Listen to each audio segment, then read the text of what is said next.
Did you have your tea today? My tea? No, I don't actually have my tea today. Me either. I did. I bought some new tea actually. Oh. Now, before you get mad at me for being a heretic, like I got mad at you, Well, it mine is wasn't tea also though. throat coat. Oh, Remember, mine was yeah, it just was a a smoothie smoothie. or something. Yeah, we need to talk about that. But the tea that I got this time is still throat coat, but I think it's a lavender kind, and it was pretty Oh, good. I don't know. What do you mean? Echinacea, whatever the heck it's pronounced, is the best thing for your throat. The best. I don't think I've ever gotten that. Whoa, whoa, whoa, I've never seen it. whoa. What have you been having? I don't know. What other flavors are there? I don't know though. At my store, there's only one. So, Screw it. Let's look this up. oh Wait, hold on. no. Yeah, at All right, my hold on. Throat Walmart here, coat flavors. there's only one option. They have a monopoly. So I see. Oh, there's no clear cut. Oh, come on. Okay, throat coat tea. That's not the advertisement one. Okay, so close. Well, what flavors do you? There's Bruh, licorice, apparently. So you get the echinacea? That is definitely not what I have. What the heck are you having, man? You're don't know. terrible. Or maybe is it? Lemon echinacea. I don't know. What does it say on the box you get? I think I've just been having the Normal throat kind? coat, the sport, like the organic, like the regular one. Oh, it's got lemon echinacea in it. Okay, well then yeah. What Yeah, I've been it's the getting best is kind. I think there's like a lavender one. Where is Must it? be an I'm not off-brand. sure. No, it has throat coat on it. Must be an off-brand. No, it has throat coat on it. He's a heretic. How dare you? No, I'm not drinking it right now. But I did use. Is it good? Yeah, it was pretty good. I used a French press. If you've ever used that before, I have not. They're real nice. It's you cut open the bag of the tea, you put it at the bottom, and you pour your water in. And you just kind of let it brew that way. And Yeah, then I'd have to you watch a set it YouTube on video. top. You press this thing down, and it filters out all. I of did the, get the coffee herbs. beans from this the subscription that I have for this band. They made their own coffee, and I've never had coffee, so I went out to try to get things to make. Never had coffee? No, I went out to try to get things to make this this coffee, and did not go well. So I have yet to make it. It's sitting in my freezer until I'm ready. Coffee beans? Yeah, You have to put them in the freezer? you don't have to, but I don't know when I'm gonna have it, so I'm just trying to keep it fresh. I don't know if putting coffee beans in the freezer work. I'm pretty sure you can leave them out. That's what they told me. They told you you could leave it out? No, they told me to put it in. Oh, well, then trust them. Yeah, I know nothing. I don't know. I was just kind of guessing, like, ooh, I don't know if that's Yeah, a good I know idea. nothing about it either. So I worked at Panera Bread for nearly 5 years. I think I know a little bit of Oh, something about okay. coffee. all right. But don't you need like a coffee grinder and Yes. all that? Yeah. Well, buy the one? thing I bought, I thought had the grinder in it, but it did not. I misread the instructions, so I have that, and I just need to go out and buy a grinder. But I've been too lazy to. And every time I go to Walmart, I forget to. So. Coffee stuff is expensive. It Coffee is. machines are like $80, $90 plus. But yeah, I I'm don't not even know if about I'm gonna like it. So. No, I got on a super coffee hype over the past week, and I've just been drinking it basically every morning. And coffee doesn't deal with me well, considering I don't eat properly or often enough. So I'll drink it in the morning, and then I just get super jittery. Like I've got all this energy, but I'm so tired, so I'm just shaky. It's Are crazy. you one of those guys that you're like, hey, don't talk to me until I have my AM coffee? No, not at all. Oh. But if you drink coffee, you'll turn into that. Oh, well, I don't want Yeah. to turn into that. No, but going off of work, I told you when you were streaming yesterday that I had a really weird experience. What did I say in the chat? Do you remember? You had a weird day. Did I tell you anything about what happened? I don't think so. Okay, so my phone, which is currently sitting right next to me, should not exist. It should be broken and shattered, which Oh. would have sucked because I just bought it because I had broke my other phone. And like to preface, I am very good with phones, and you might be saying, Braxton, I don't believe you because you just said you about broke 2 phones. I don't believe you're But Braxton. let me tell you, I'm usually very good with them. But I have this habit of falling asleep on the trains here in Chicago. And those of you that know, A, that is not very safe, and B, you may miss your stop. Yeah, that's not good. You don't want to miss that Yeah, stop. so I was having a particularly good sleep. It was just a really long week at work, and I hear It was Friday too, right? Yeah, it was Friday. Yeah, so so the it was end of the the end. week. So I'm passed out. I'm sleeping, and I hear the stop that's before my stop, and I don't know if I want to say the names of those because you guys can come and find me. But I was I getting wouldn't off have at done too proud, by Southport. the way. Yeah, hello, hey, I'm Braxton. I'm Ryan. Almost broke his phone, Braxton. Oh, I like that nickname. Yeah. It's a little long though. Nah, it flows off the tongue. It's okay. So, I was asleep at the station before, and there's this like internal clock I have. I have missed my stop before. That I can tell when I open my eyes, like, oh, that was way longer than I should have been on the train. Crap, I'm like 2 stations past. I had that feeling going on, and I open my eyes, and I look, and I see out of the open doors of the train that is currently stopped the sign of my station. Oh, so And I go, ah! Sixth Sense. And I start standing up, and the doors start shutting, and they do shut. So I like start sitting back down, and then they open up again. I'm like, Now's your chance. now let me set the scene. I've been sleeping with my phone on my lap. Oh, so you just like, So yeah, it flung. yeah. Well, what happened first is I got caught between the doors because they opened and then shut on me. Oh, that sounds fun. So when they shut on me, my phone flops out forward. Now it's storming and raining. No, it's not like an indoor station. No, it's like a bridge that is maybe 50, 60 feet up in the air. Oh, And below it is a bunch of gravel, like really hard gravel, some grass, and a fence. So these train tracks, of course, have spaces between them. But there have been stories of people dropping their phones on the train tracks sure. and being so desperate to go get them, they either die from the electricity on the track or Yeah, the third rail. Don't touch it. Yeah. So my mind immediately goes to, oh dear God, Or pee on it, I please fall through. You what? The third rail. I don't think you're supposed to pee on it either. I think I remember MythBusters doing something about it. I think the myth is that the current will go up the urine trail and, you know, Has zap somebody your done zap that your wee. before? I guarantee people have peed on it. People pee on everything. Yeah, somebody's probably peed into the tracks and died. So Anyway. I didn't do that. I didn't Good. do that. Good. Especially because there are people around. You don't want to just be whipping that out.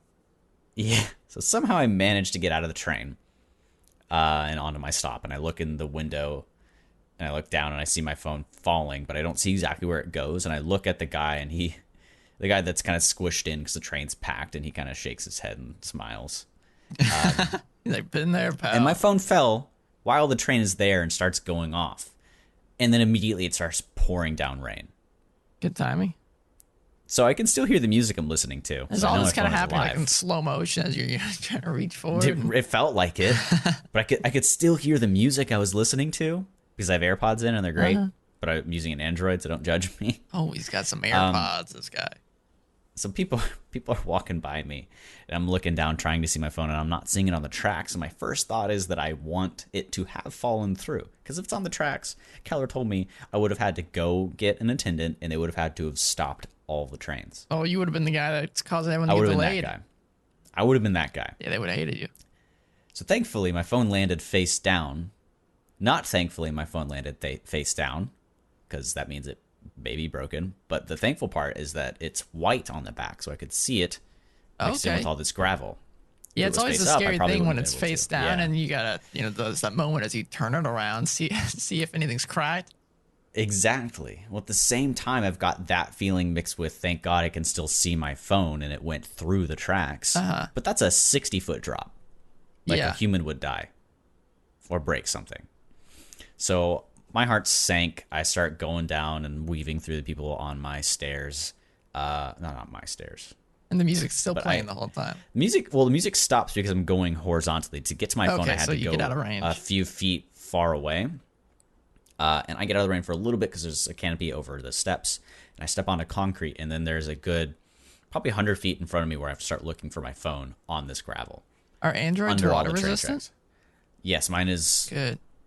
very, very water I resistant. don't I have a think case on mine it, but I don't have a screen protector on. I ran without a case for a while, but I took the screen protector off.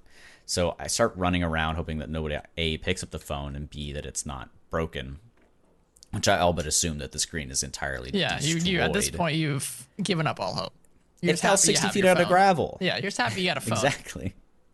So I start running over to go find it, and sure enough, I spot it. I'm soaking wet. I do have my umbrella up at this point now that I've finally found my phone. And I reach down to pick it up, and, that's the moment, right? That's the moment. That's the moment. Everything And it's stops. kind of on gravel, Music it's on builds up. grass, and my music connects after I gotten kind Oh, of it comes close to back. it. That's cool. Yeah. So I pick it back up, and absolutely 0 scratches. Wow. No breaks. This could be an It's still advertisement. working. Hardly wet. It was on sharp gravel. You, I just you pick it up have and a I go, screen huh. protector?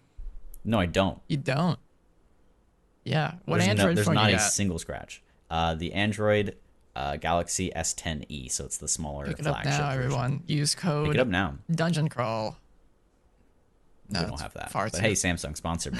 I also had a Spigen clear case on. So that was the worst thing I've ever done to a phone, and came out of it unscathed. And my brother was saying that I've used up all of my luck in that one moment, so sometime I'm going to get fucked up Yeah. in the next few weeks. So that was my adventure. That might have been your final destination moment. It was. I mean, it turned from what could have been like an entire weekend or really month ruining moment to like kind of it released endorphins Yeah. because like, hey, this is pretty cool. I could see a final destination around technology. You save your phone from getting run over, and then then you- that's yeah. time. That phone's coming to death. And then somebody pretty else soon. drops a phone and it hits you in the head and you die. Oh, I was thinking more than the phone would, get shattered some other way. You have to prevent it from damage. Yeah. You have this Oh, premonition. so the final destination isn't you. No, it's your phone. Oh. You save it from getting slaughtered, and so then it's time. Death is calling for your phone. Death is calling. Death is calling. Oh my god, this is perfect. I'd watch it. I would not. Oh, I just realized the joke that you made. What? Yeah, Took me a that's not- second. Yeah. Yeah. I thought you. I So- thought you made the joke. No, did I? Well, you said death is calling. Maybe you just didn't get it. It's been a week, guys. And so we're not talking about Dungeons and Dragons today. We may at some point. But it's our 10th episode. And we kind of felt like we would reflect on things, and I'm thankful for my phone not being absolutely obliterated. I'm also thankful for the fact that we've gotten all of this set up, and we get a good bit of views from honestly around the world. And our friends are watching, and if you're one of our friends and you're listening, not watching, Turn it off. thank you. Turn it off. Thank you so much. Appreciate I really do appreciate it. It's been very fun having to do this. Yeah, it's fun just chatting as well. Yeah. So me and Ryan had noticed that we always, after a stream or a podcast, mostly after a stream, because when we're doing the podcast, we're finding sounds and kind of dead silent. If you just noticed in the because podcast, TV's you might work. not know that we do stream on twitch.tv. I stream quite regularly at twitch.tv/Melicior, MELACIOUR. And every Thursdays, me and Yeah, we stream Braxton together here, every we do a Thursday. co-op cast. And my Twitch handle, another hard to spell one because I'm a lame weeb, is Nesugiru, which is NESUGIRU. You could call me Ness. That works easily. That's usually what most you people just call go me by. Mel. Or Ryan. That's good too. Or Braxton, but not him. He's Ryan. I'm Braxton. Yes, yeah. Don't get it mixed up. So we're trying to figure out what makes all this run well and what is the best direction for us to take the dungeon crawl. And we kind of thought while at the same time we kind of give you advice and tips and cool ways to use monsters that you might not have used before via dungeon crawl, we also can help you kind of dungeon crawl through life in a Nice. sense. That's what I came up with earlier this week, so that was all completely prepared. That's it. Now you're done. Thank you guys. I'm gonna head off. Well, life is one big dungeon crawl. There's puzzles, is. there's riddles, there's conflicts, there's encounters, there's role playing. Especially role playing. But something I would love to do is I actually thought about this during the week, Ryan, is we could even go on something like Ask Reddit and answer questions as if we were commenting on it. And then We could. go into that Reddit post and say, hey, we answered this question in our podcast, go check it out. Check me out. I So wanted to think that ask could be you a cool though, thing we could do. because Oh, we whoa. mentioned last time that you were getting back into the DM sphere. I'm curious, how did your game go? You want to talk about? Yeah, I really haven't even talked to you about it, have I? Just a little bit here and there. Just a little bit. Yeah, so for those of you that don't know, I've been kind of poking in and out of being a DM myself. The one that I did, one session I did with, I think, 3 or 4 players Ryan was involved with, and I had a hard time just because, everybody's a student, and I think it was a group that didn't work well with how I was doing things right now. Really, at the core of it, I was just having a hard time organizing stuff in my life, and I couldn't dedicate enough time to them. They were Yeah, you gotta wonderful take care of people. yourself first. Yeah, and people can throw around that excuse sometimes, but it's tough to balance things, and DMing is something that you really want to make sure you can dedicate time to your players, and they can do that for you as well. Yeah, and it's okay And I just to, think there wasn't there. I feel like we probably mentioned this, but as a DM, it's okay to tell your players, hey, I've had a rough week. I just haven't had enough time to prepare what I would like to prepare. Is it all right if we just meet next week instead? I'm sure they would understand. Yeah. I've done that once or twice. So kind of transitioning from that, I've started. Well, the story goes, I was at my sister and now brother-in-law's engagement party, which freaks me out to no end that that's happening. And made me even realize that I'm an adult now. Yeah, I don't know if my sister's gonna. She always says she's never gonna get married, so I wonder if I'm ever gonna be in those Really? shoes. Your sister seems pretty cool. She does yeah. smart things. Yeah, she's an astrophysicist. What the hell? She likes space. Actually, she doesn't like space. I guess I'm sure she likes space, but she likes the math around space. Well, at some point, math kind of breaks down in space, but that's another story. I've been watching a lot of philosophic YouTubers lately. Oh, okay. I don't know how to say their name, but it's Kyrgyzstan or something. I'm not sure. They do some cool animations, put a lot of... Okay, that's besides the point. Going back, I've started DMing because my brother-in-law came up to me and said, hey, we've been considering starting Dungeons & Dragons with my friends. Pay attention to the S in friends because there's 7. Yeah, no there's number 6 was of them. placed on it yet.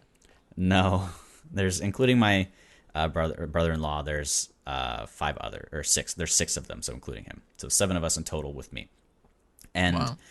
we planned far ahead. There weren't any things set in stone at that point, but some time comes to pass, and I've gotten into the flow of work, and they said, hey, when are we doing this? And we started getting things set up, and flash forward to the session I had Monday this week, actually.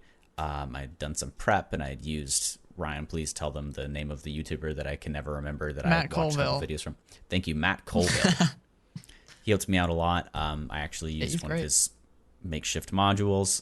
Cool guy. Go check him out on YouTube, Matt Colville.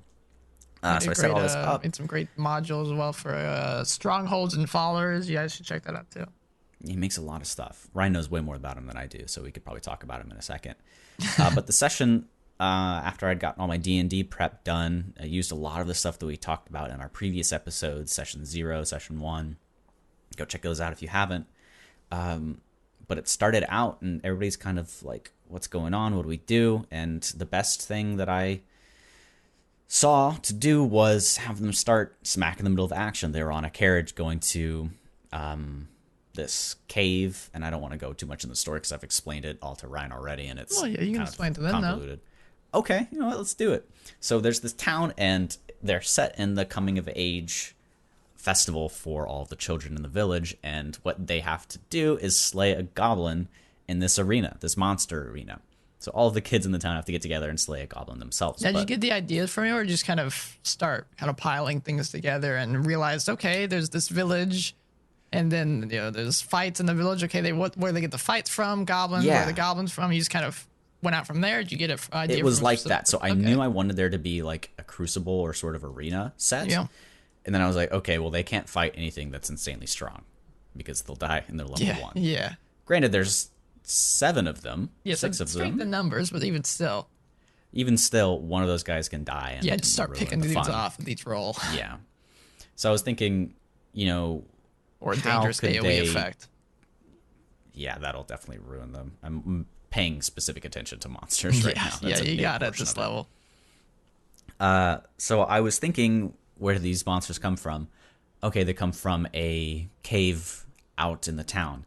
okay, so how do I make it to where these players who have been in this town for a long time would have a fun time going through a dungeon that their character should already know about? Yeah, kind of like, it's been built up in legend or something. Right. Oh, that cave is already picked clean of goblins because some idiot took the last one or killed all of them, and now there's no more goblin farm, essentially. So somebody found a cave that was way far up north that has some more goblins, but nobody's investigated it. So that gave me a cue for more mystery.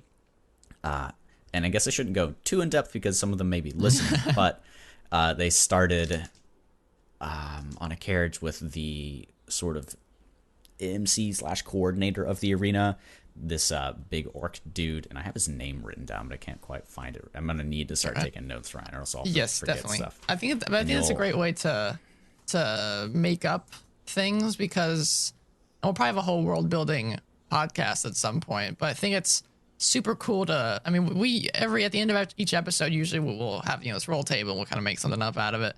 That can be a great way to just kind of randomly get an idea for a place, or find a random roll table for a town, and then explain why that town has that quirk. It might be something super weird or super hard, but it can make it super unique and make your brain start working. Yeah, something that helped me a lot is I was using, let's see if I can't find it right now. It was not an NPC generator. Is this the one I was using? Yeah. So it's npcgenerator.com.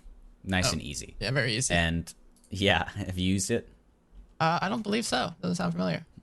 So you can pick, and this isn't how I made the orc captain score. I see now, and I wrote that he's tall and he's an ugly MF. So he was taking them to this cave, and he's got like a rough and gruff voice, and he was talking with the sort of assistant he has, Phil, and he has a stutter, and he talks like this, and the guys were really berating Phil. Poor Phil. It was this sort of group that found it funny to like really put down the weak guy. Poor dude got his arm chopped off by a trap that was in this goblin cave that they were going into. His own fault. Yeah. So the thing that I noticed with these 7 people is that since they're all great friends already, they mixed really well and have a good knew dynamic. when to be patient for each other. My brother-in-law, Nolan, he knows next to nothing about D&D, and he's playing a druid. Those of you that know druids know that they are sometimes the hardest class to play, especially in higher levels.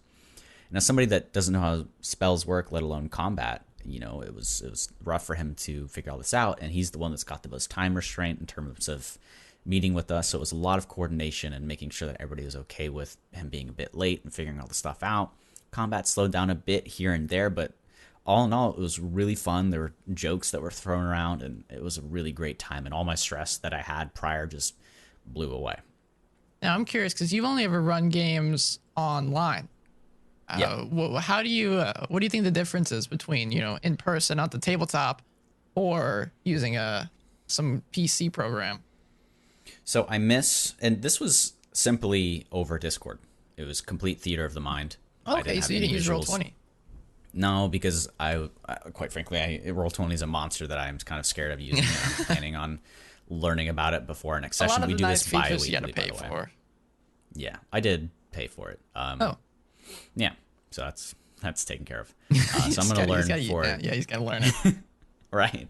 We're doing it bi-weekly, so I've got plenty of time. And they're only 2-hour sessions, so it's completely palatable for everything in my life right now, and it does not take too much time other than, a 6:30 to 8:30 time slot on my Mondays every other week.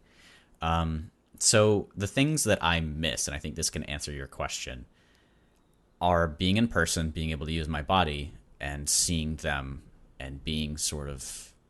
There's this unforgiving nature of being in person. Yeah. Where everything's in the moment, and you can see what everybody's doing. You can read the room a little bit better, too. Yes. So that's what I miss. And I think that's the biggest difference. And you guys didn't use cameras either, right? I want to, but I forewent that this time just because I wanted to focus on the game. Right. You just wanted to get it going. Yes. So I'm going to talk to them this week and see if they're interested in that. But I think that's the biggest portion. Also, miniatures and being able to have those sorts of things, but Roll20 will supply that. I'm wanting to make combat more technical, and I'm wanting to utilize distance a bit more in this, because I think that's something that's missing out of D&D. It's always just walk up to a guy and hit him. it really doesn't matter how much movement you have unless you're trying to run away. And some spells have 120, range of feet, but I'm really wanting to bring in that element from Fire Emblem where you can see exactly where an enemy's range extends out to, and you can stop right before it and plan your attack until you enter that and kind of provoke them. So I'm going to start trying to focus a lot on distance and telling them that that's a resource that they have. It's not just a portion of their turn that it's they not like a number. forget about. Yeah. So say they go up against a character and they know, it's a human, so he can move around 30 feet. Typically humans do, unless he's got some other ability. And he just shot a spell that hit me from forever away. Maybe if I get this far out, he can't reach me anymore. It might not be the best thing to do with D&D because of how far of a range a lot of spells have. That's something I want to focus on. Yeah, but you could also say, I guess it depends on the type of combat. Yeah, if you want to go a little more tactical, or kind of how you're saying with Fire Emblem. But the way I would argue is if he knows they're out of his range, he just didn't move forward. Yeah. So it's not built for it. I'm going to think around it and see what I can do with it. Yeah. Fire Emblem people only have like 2 tiles of range for space unless you're an archer. A lot of it That's also comes different. into how your party will react to combat, because there's there's some things like Wall of Stone that you could pull up and just put a barrier between you and the enemy, and figure something out, plan something out, or or use it as an escape route. Yeah, but all in all, it went extremely well, and I'm very excited to play with them. Heck yeah. That's great. That's super awesome. But what about you? How have you been feeling about your sessions lately? Because it's changed quite a lot. We talk about it a little bit on the podcast, not too much about our game. So I guess we can dive into that a little bit more and kind of do like a little campaign diary session of a podcast here. Yeah. Our games, I think, have been going really well recently. We've kind of transitioned from, I don't know how to describe it. Before it was not really combat oriented, but there's lots of We fought a good bit. yeah, it was kind of, we'd have a session of role play, then a session of combat, session of role play, session of combat. And then the last, I don't know, month, maybe a month and a half, it's been almost 100% role play with a few encounters, very tiny encounters here and there, because there's been a lot of kind of political stuff going on that you guys at the party is kind of working on and figuring out. Yeah, And if you remember from back in, I don't like political stuff usually. Yeah, he did mention that. But he said he's been enjoying the session. I guess I like checking in with my players every so often, saying, asking, are you having fun? I think I did this somewhat recent. I asked everyone to send me what their favorite part of the sessions have been and their least favorite. Yeah, it was 4 or 3 weeks ago or so. Yeah, I wanted to try to figure out what I could work on and what I was doing well, what the players were enjoying. And obviously, every player has a different favorite part, and so you got to try to work those into your own, make them happy. Every player has a different thing that they don't like, and so you got to try to mitigate it and make everyone happy the best you can. Mm-hmm. But I think they've been going pretty well. Everyone seems to be enjoying themselves. We've been doing this for 9 months now, something like that. We started in January. Man. And we've gotten a lot closer and gotten, I think the party cohesion has gotten pretty well recently. Yeah, we've definitely gotten a lot closer in light of current events, but we've confided a bit in each other, and I think we're pretty good friends now. I would love to live there and hang out with you guys, but fortunately I do not. Unfortunately. Yeah. So that's something that I really do miss about. You as a player, what have you been feeling about the sessions? I love it. Of course, there's a tear in me that makes me want to only focus on my character and do their stuff. But, I mean, I'm invested enough in the group to want to move around and go with them. It can be tough. I think there were some points, especially when I was moving, where I felt, hey, I don't really want to do this right now because I'm in a new place, and it's just taking time on my Saturday. But disconnected. Yeah, I was kind of disconnected a few weeks ago, or more like a month or two ago, because I guess I've been here for a while now.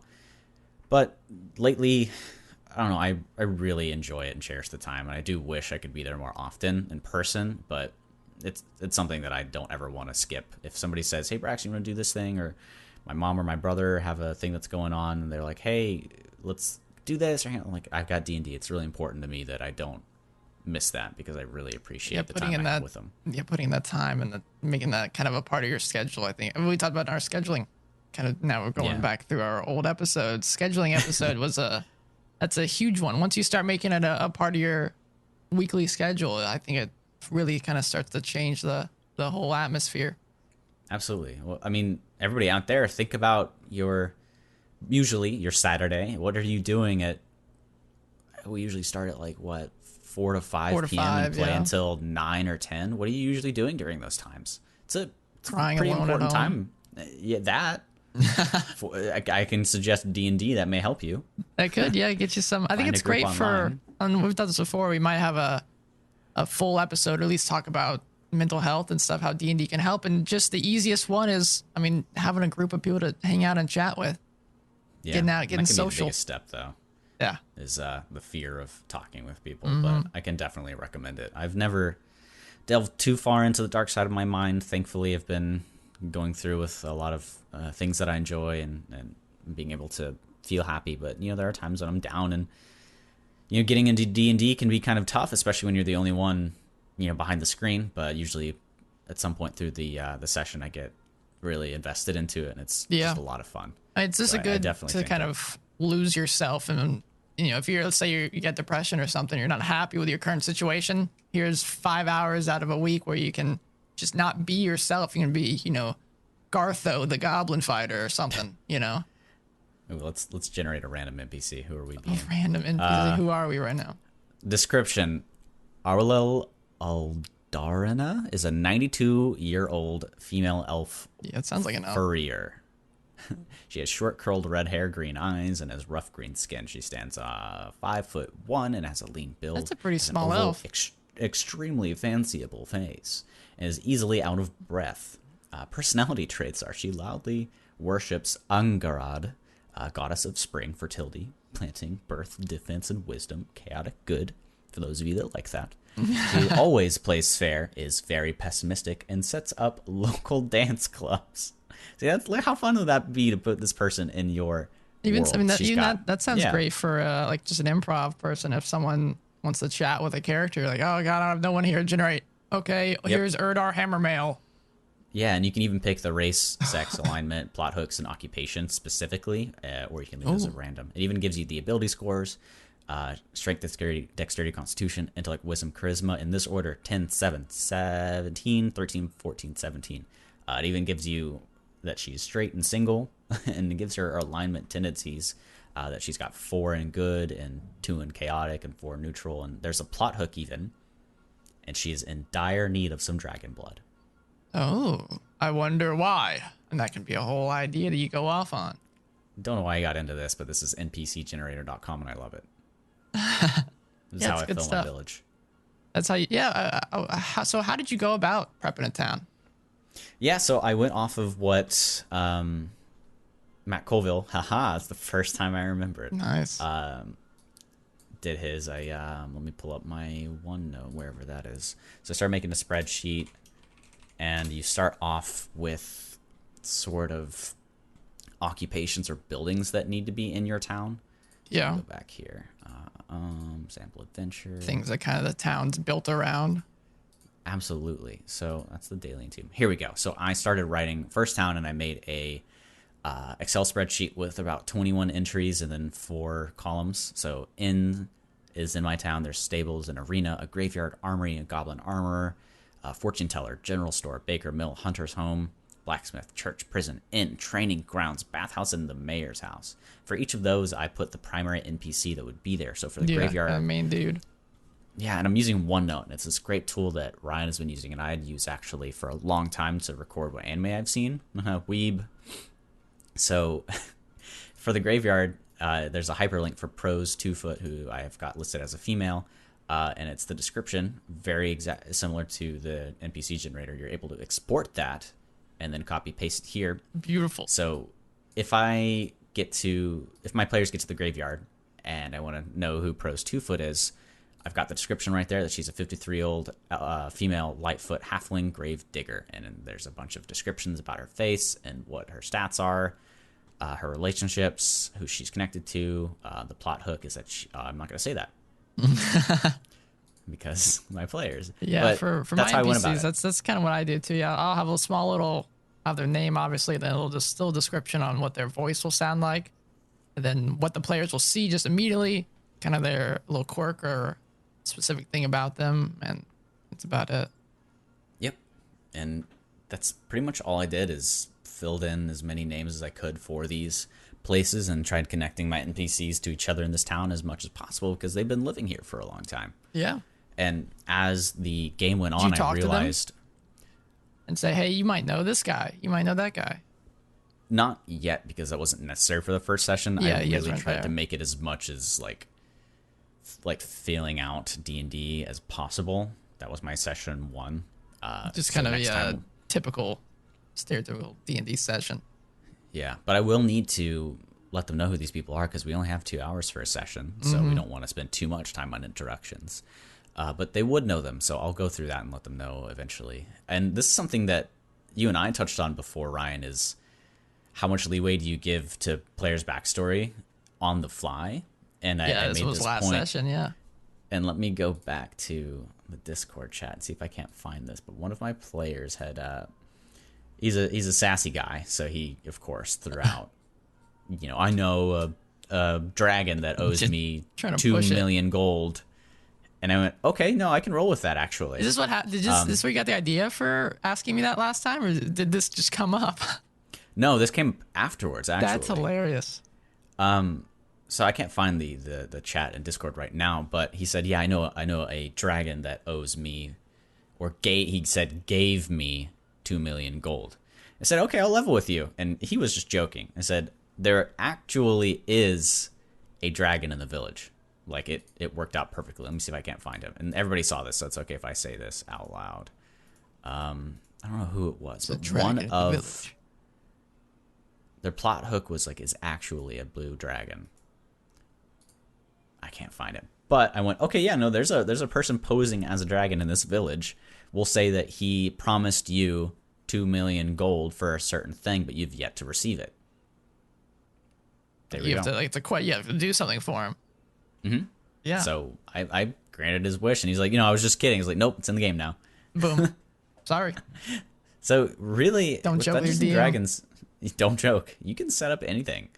And I really enjoy the dedication. All of them pretty much gave me a I'm so excited chat after this, especially my brother-in-law Nolan did. And I'm so thankful that I've got a group of people that are really, really wanting to do this.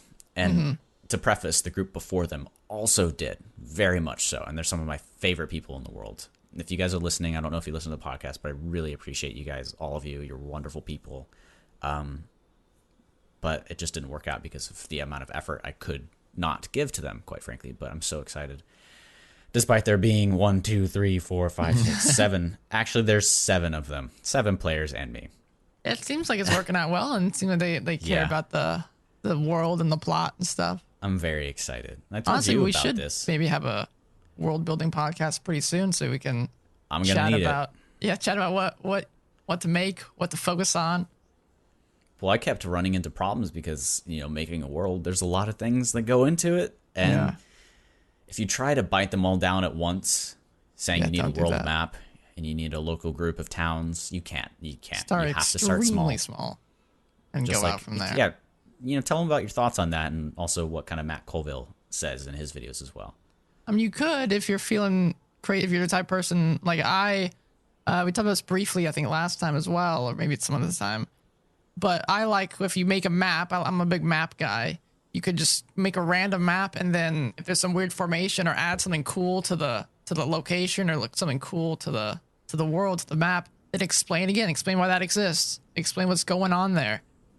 You can get some cool ideas, some cool lore implications. I think for me, the easiest way to world build is just to study history. There's some Oh, studying, Ryan. I don't want to do okay, that. reading history. It's don't There's wanna some do that either. fascinating stuff out there, man. Oh, The best for somebody stories like me, have I don't already have been time to do told. that. That's sad. There are stories Well, I that mean, have yet to be told out I there. mean, like in historical speaking, some of the coolest events exist out there. You need to steal them and toss them into your world. Plagiarize with pride. Throw that plagiarism contract out that you had to sign in high school. Just throw it away. Do you have to sign a contract? Yeah. What, I mean, Several what kind of times. school were you going to?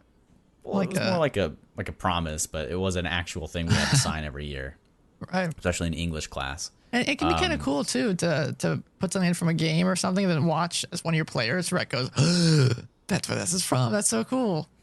Well, one of my characters sends a chat of All Might from My Hero Academia as a description for him attacking this goblin, and he's a big buff famous wrestler, and he rolled a freaking natural 20 on it, and I said you decapitate it. You were trying to capture it, but I'm sorry, you got a nat 20 and rolled a ton of damage. It's just dead. Speaking of decapitations, what's your opinion on graphic violence in D&D? Let me flip that. It just kind of exists in the world, and if somebody does enough damage to a thing, I'm going to describe what happens. Sure, but I mean like overt. I won't have violence for the sake of violence, if that's what you're saying. I'm trying to. There was a post on the one of the D&D Reddit pages that was like, it was like 100 brutal executions or something, and man, they got pretty. They were pretty graphic, and some of the comments like, check with your players to make sure they're okay with this stuff before you just toss them in. Absolutely. I love description, but if somebody's not okay with those sorts of things, obviously they don't want to hear it. I would check. Yeah. But the more description, the more depth, and the better of a word picture I can paint. I'm all about it. I'm not gonna shy away from it. I think this goes back to our Session Zero stuff. It does. Bring it up to them. I mean, like if you're gonna have slavery or racism or just kind of more intense conversation topics, let them know ahead of time. This is gonna be a serious campaign. We're gonna have fun, but it's gonna have brutal, real stuff. Torture is gonna be in it. If let me know if you're not okay with that, and I can change some stuff. We live in a society where words are deemed. Words are prohibited, or certain things cannot be said. I'm of the camp that says no one word should have more weight than another. No word should be off limits. It's not everybody agrees with that, but I think we put too much weight on certain things like that. So in a game where I know people are of the same mindset like that as I am, I want to use my language.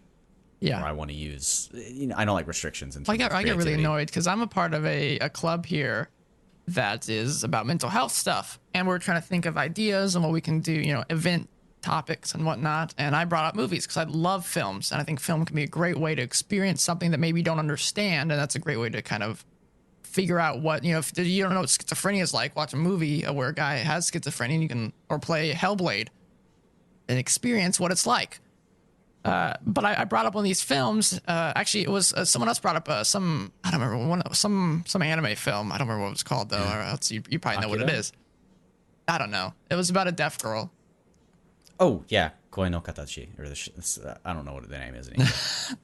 Either way, they brought it up and they said there's bullying and stuff, and they said it could be a good film to watch. Then someone else said, well, it could be a little triggering to people. I don't know if we should show it.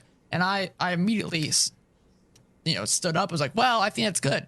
I think we should push ourselves. We should challenge ourselves to try to experience things that we might not be comfortable with. That's how we learn. That's how we progress.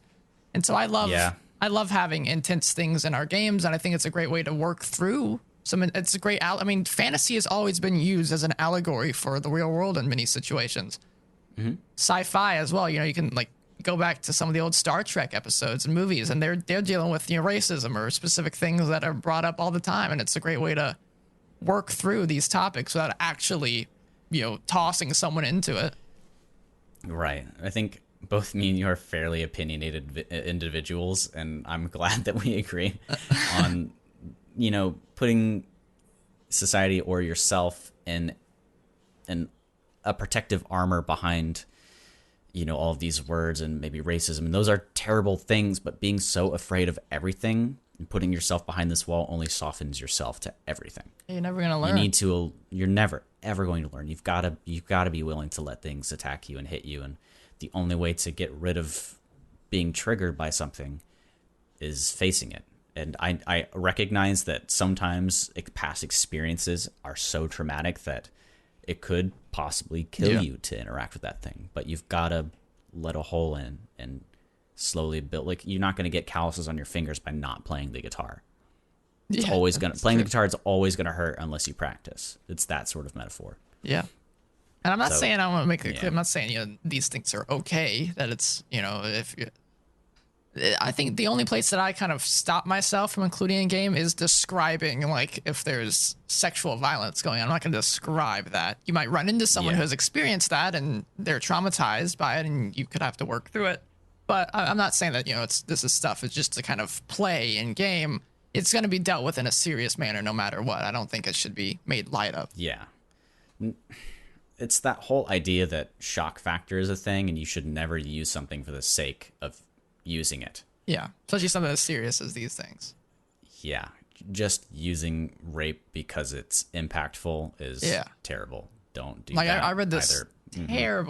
this terrible DM story about this guy who they said one of their players is very, likes, kind of messing around, and I think they're a bard, so it kind of falls into the stereotype. But the bard likes, trying to seduce people and just has fun messing around. And I guess the DM got sick of it or something. I'm not entirely sure what happened, but he like lost his mind and basically forced these people to like just participate in these sexual violence and stuff. And they went to a bandit camp, and they got kidnapped by the bandits. And one of the bandit chief was going to.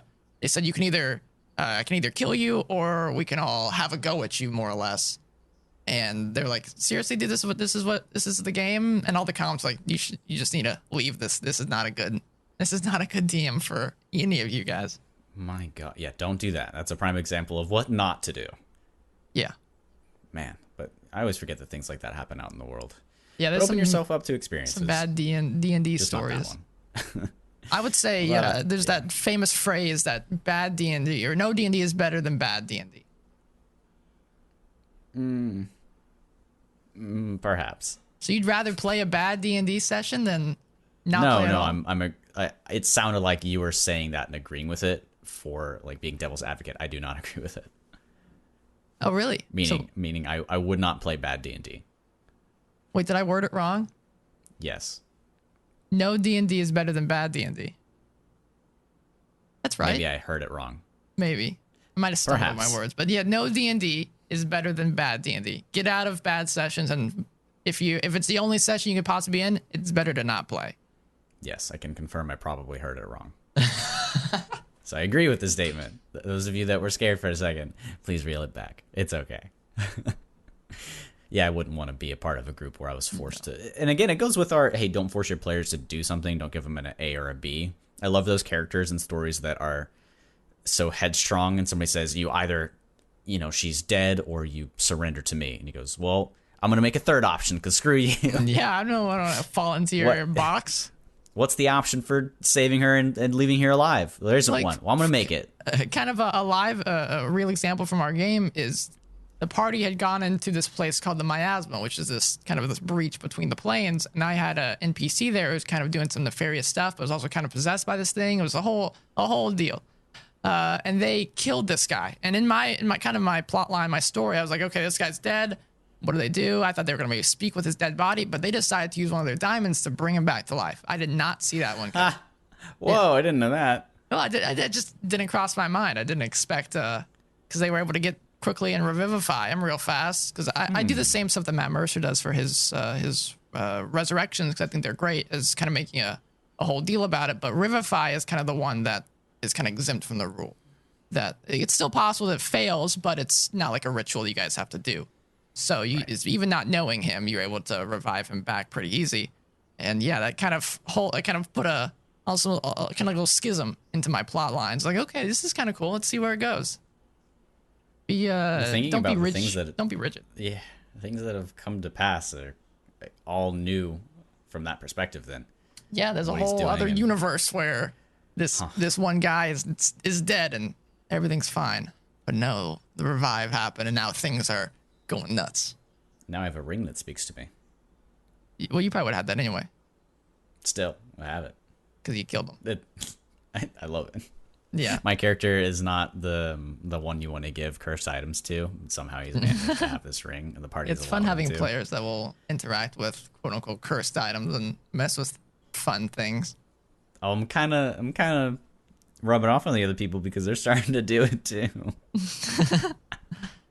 That's my job. Probably. I'm interested. I still need to finish up this backstory. Curiosity killed the D&D player. It did kill the D&D player, except that you can make another character. So be as curious as you want and kill as many characters. Oh as well. no! But Yes. unless you make a really nice character you get attached to, which happened. No, Ryan, stop. No. This Go is not back going to happen. our role playing episode or our character creation episode. One of the two. I don't remember which one we talked about it. Watch all of our episodes. This is episode 10 in a long series of. We stop here. This is the final episode. I'm sorry. You can cry now. Oh no! Oh, season 2 announcement. Wow. Be happy again. We do have some fun ideas coming up, possibly, where we talk about the importance of death, the importance of audio and music, if you want to use that in your game.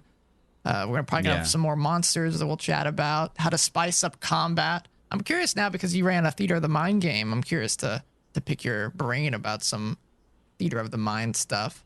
I love it.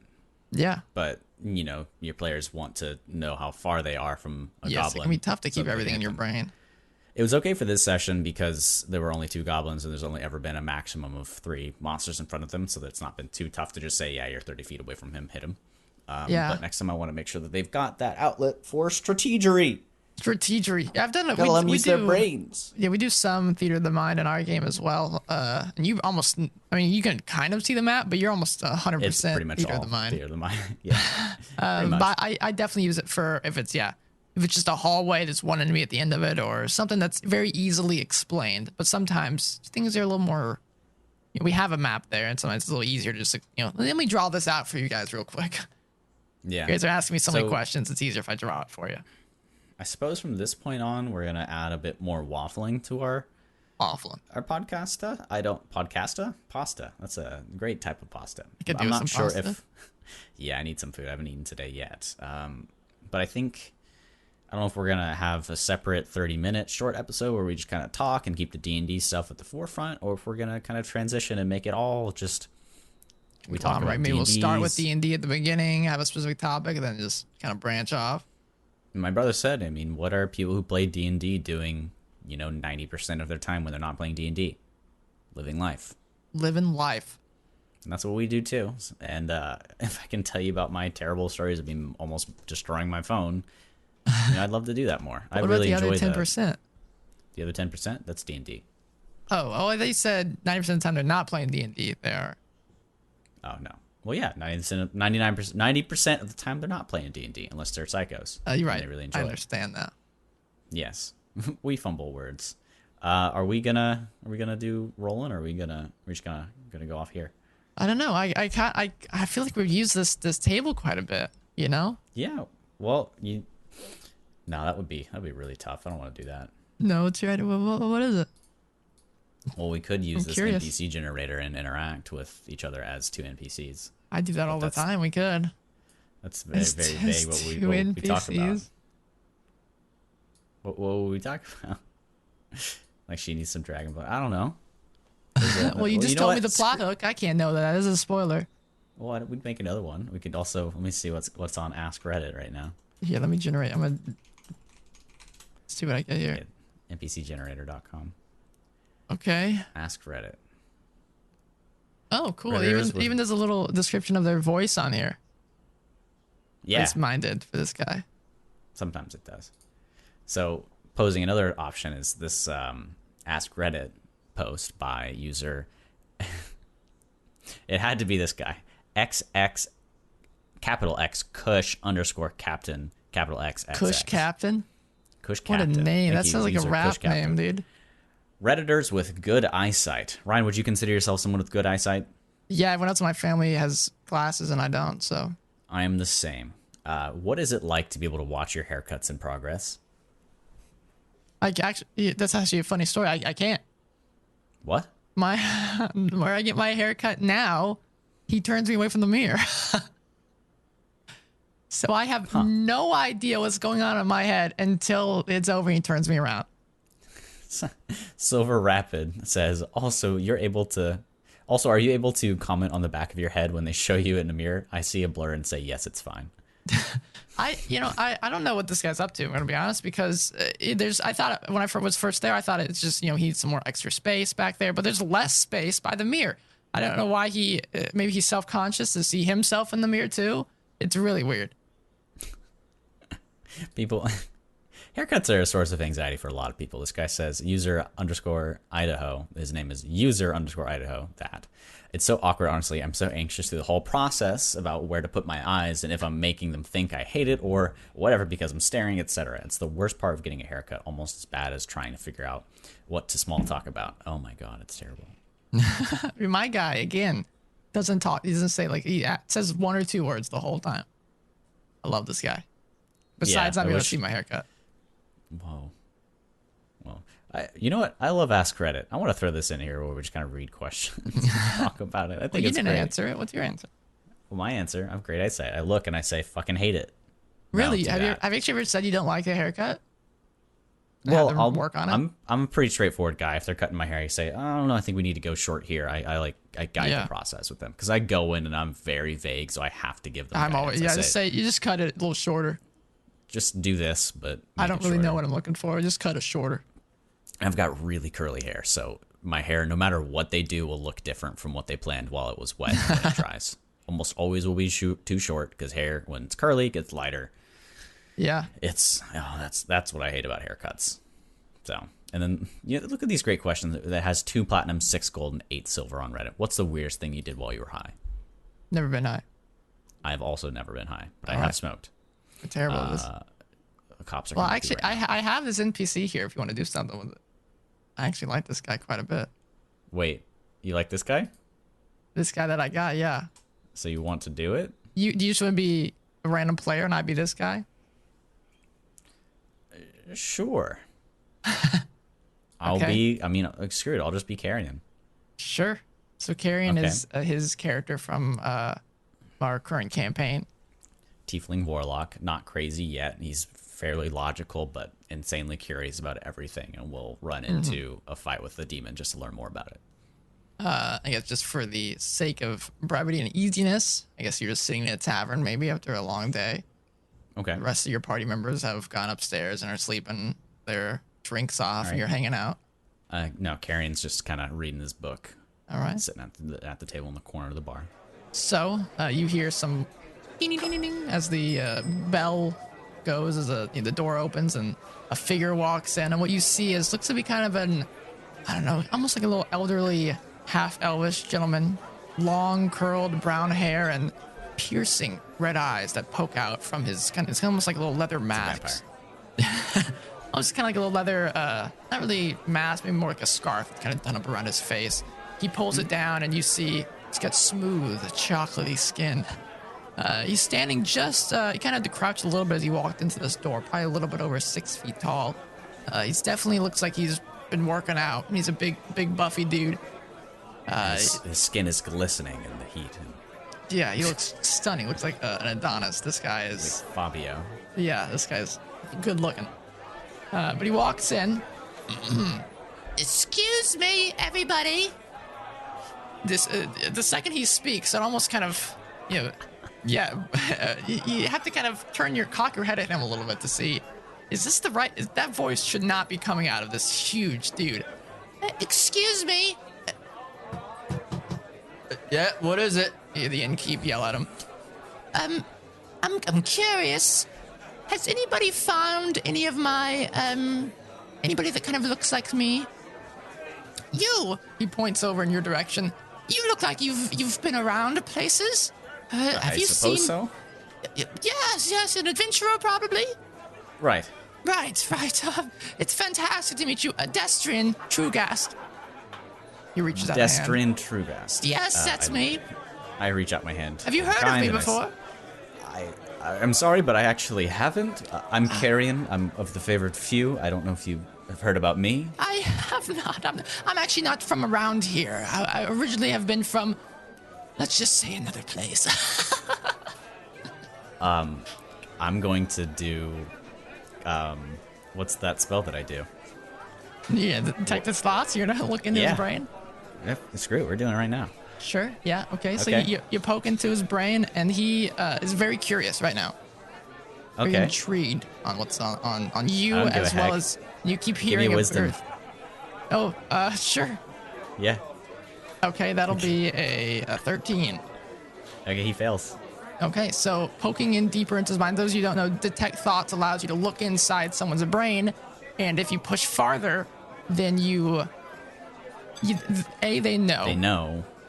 They get a little upset, possibly, as you probe into their mind. But you gain insight into their reasoning. He seems to be a very curious fella. His current emotional state is a little distressed, but also a little happy. And something's looming largely in his mind currently is he seems to be searching for something. Okay. What have you done to me? Have you poked? Yes. What did you see? Did you find anything? No, not necessarily. I can't Damn it. peer through your entire brain, but I just know you're looking for something. You're slightly curious. Yes, and you're I'm somewhat someone happy. that looks like me. Probably, how old would they be now? Oh, it's Probably the same as you, right? Huh? What? Wouldn't they be as old as you if they looked like you? Oh, no. I'm not entirely sure when I left. Perhaps we could figure this out. I'm also looking for somebody that looks like me, but it's definitely a different situation. Oh, I haven't seen anyone that looks like you. I'm sorry. I've been very busy. It's hard to explain. Maybe you should be. Might want to close your book for this one. Okay. And the book slams shut. And you see the other people in the tavern have kind of started to listen in. It's this guy is making quite a ruckus here. He starts pulling off some of his overcoats, and you see more of his chocolatey velvet skin poking out of his clothing.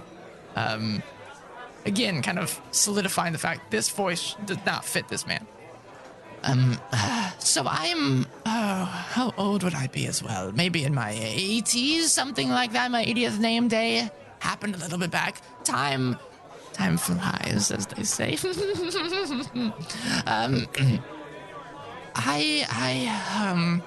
Have you ever heard of time travel? No. I mean, in theory, I have, but It is I don't exactly know. what it sounds like. You can travel through time, and I have just recently cracked the code, and I have come from the past, and I'm looking for my own descendants. My own off-breed. I'm sure they exist. I'm sure I found some gorgeous elvish woman from the woods, and I'm sure they're... So you went forward in time? Yes. So, but the point is that you haven't seen any of the true guys, have you? No, I don't think I've ever Damn heard it. of somebody with that name before, but wonder my if- group and I travel around quite a bit if you wanted to take up with us for some time. No. I can't do that. I must return to the woods. Maybe she's still out there. It was a pleasure meeting you, Carrion. Likewise. Yes. I'll be here if you ever need adventures, I suppose. Perfect. If you ever head down south, there's a fantastic dance club that I set up a while back. We'd love to have you there. And he bows a little bit and begins to walk on it. Did he get the sets up local dance? He club does. thing? He did have sets up a local dance club. I'm tossing in. So the plot hook was time travel? Yeah, Blot Hook said time traveling. He's looking for his descendants. Wow. Yeah, and it That's said, cool. yeah, described this buff, badass looking dude, and said has a high pitched voice. Sure, I love this. Let's throw both Ask Reddit and this into our thing. And maybe even answer questions as these characters. Oh my word, Put them together. craziness. So I suppose we're getting to the end of the session here. Mad Mage of Kavath is coming into my room telling me that it's time to stop talking. He's walking in and saying, all right, time to wrap it up, folks. I don't know how he came to be somebody that admires our show and wants to come in to my manager, but it's, Yeah, no, it's about who you know. We made fun of him quite a bit. I have been Braxton. Thank you so much for listening. I have been Ryan. No thanks. He's not thankful. No, not at all.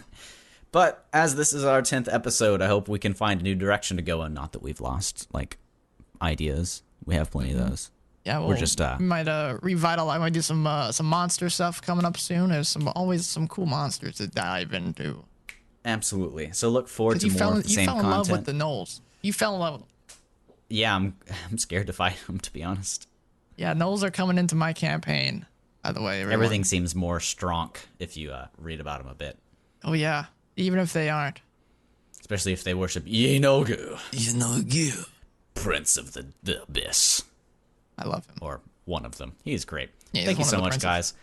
Have a wonderful week. It's hopefully Tuesday when you're listening to this. If not, why aren't you listening to us as soon as this comes out? Rate us 5 stars on iTunes if you can do that. That'd be really cool. Follow us on the old Twitterverse at Dungeon Crawl Pod. Send us hate mail at thedungeoncrawlpod@gmail.com. I'm going to throw this out there. If you're really good at social media and feel like managing our social media, I can't promise you money until we start making money. But if you just kind of felt like doing that, it'd be real cool. It's going to force someone, tie them down. Maybe. I don't know. Maybe we could be good friends. Type. We could be good friends. For me. It'll be like we'll go get Stephen an ice King cream. Kids like that, book, right? Misery. Oh. Kids like ice cream? Yeah. Kids do like ice cream. I'll give you ice cream if you're Who our doesn't social like media ice manager. cream? I'll Zell you some money. I'm actually more of a frozen Venmo. yogurt guy myself. That is pretty good. I'm that way too, but they get ice cream just because it's all I can afford. It's just, I think, honestly, frozen yogurt ice cream, what's the difference? I mean, frozen yogurt's better. Yeah, but I mean, honestly, all of it's ice cream to me. You know? You know, Goo? So, let's see. Hold on. Give me a second here. I'm looking. What are you looking at? I thought we were signing off. What's going on here? No, we're signing off now, but I want to channel my inner McElroy brothers. Okay. We're going to read this posted by user The Stonks. The Stonks? The Stonks. Like the meme, which you probably don't know because you never heard of it. To memes. It's like a band name to me. So the question itself isn't funny, but I'm hoping the top comment is, what's the hardest riddle you know? Top comment originally from New York City. My grandmother posed this one frequently, and it stumped me through my entire childhood. Question. What can go up a chimney, down, what? But can't go down a chimney, up? Santa Claus. I don't know. That's what I thought, but the answer is an Chimney sweep. umbrella. Oh. Okay. What I can don't know go any up a riddles. chimney, down? I have riddles But in can't our go- D&D games sometimes, but I always look those up ahead of time. This is frying my brain, so I'm just going to sign off here, and we'll talk about this after the Oh, cast. no. Goodbye, everybody. Thanks for listening. Take care, my friends. Take care, my friends.